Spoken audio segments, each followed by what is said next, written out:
I don't make a habit of this, but I have a little bit of a news drop for you guys, and I want you to hear it from me as opposed to from someone or somewhere else where it's open to interpretation or spin or that type of thing.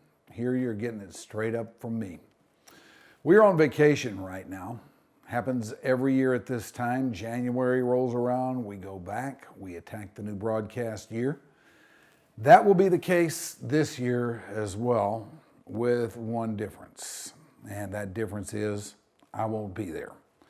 It's time for me to step away from the gig at the Ticket, and that's what I'm going to do.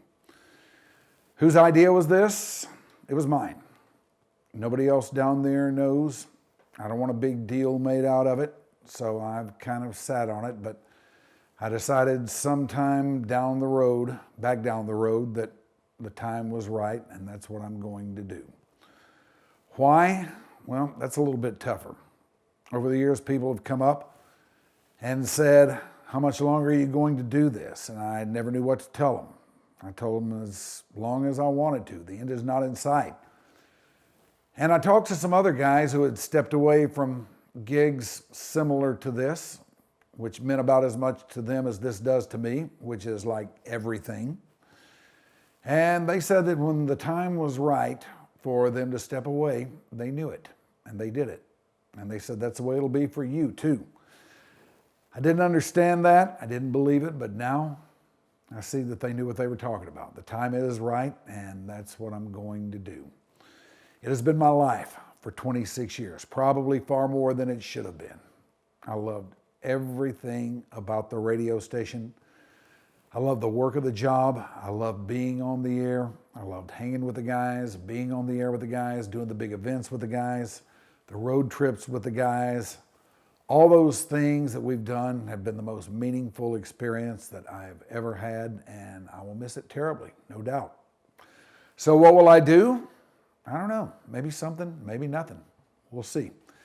If something materializes that seems like it's going to be fun, then, as a great man said, we'll deal with that. But in the meantime, if that doesn't happen, we'll just keep on keeping on. But the main thing I want to do is address you, the P1, and try to invoke to you what these years have been like and let you know what you've meant to us. This started at the Dixie House in Lakewood, a bunch of scribblings on a legal pad, which didn't turn into anything. And then through me trying to talk guys I barely knew into doing this, them acting against their better judgment, 4 owners, many general managers, we have seen this turn into a ratings behemoth. We have seen this turn into something unlike so many other stations in the market, and so like very, very, very few others. We have seen it grow into something we could not have possibly imagined. And we've also seen this incredible scene develop with you, the Ticket listener, which has meant so much. We've gotten to know a lot of you over the years. You are friends to me now, you always will be. We've seen you show up at Ticket Stock, Summer Bash, Fight Night, all the events we've done. We've seen how you respond to them. We've seen you laugh with us, and it is so, so cool.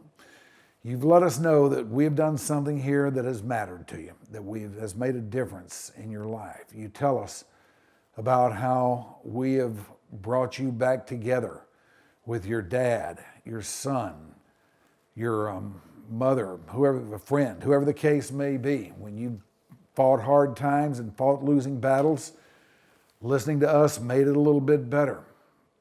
At a time when radio stations mattered less and less, all across the nation, you let us know that when it seemed like there was nobody else there for you, we were there, and we made a difference. And hearing that means everything to me. Chuck Noll was the coach of the Pittsburgh Steelers back in the 70s. And he was the coach when the Steelers were beating the Cowboys in those Super Bowls and those great games. And he was a football hard ass. He was sort of like a Lombardi, Shula type figure like Belichick and Saban are today.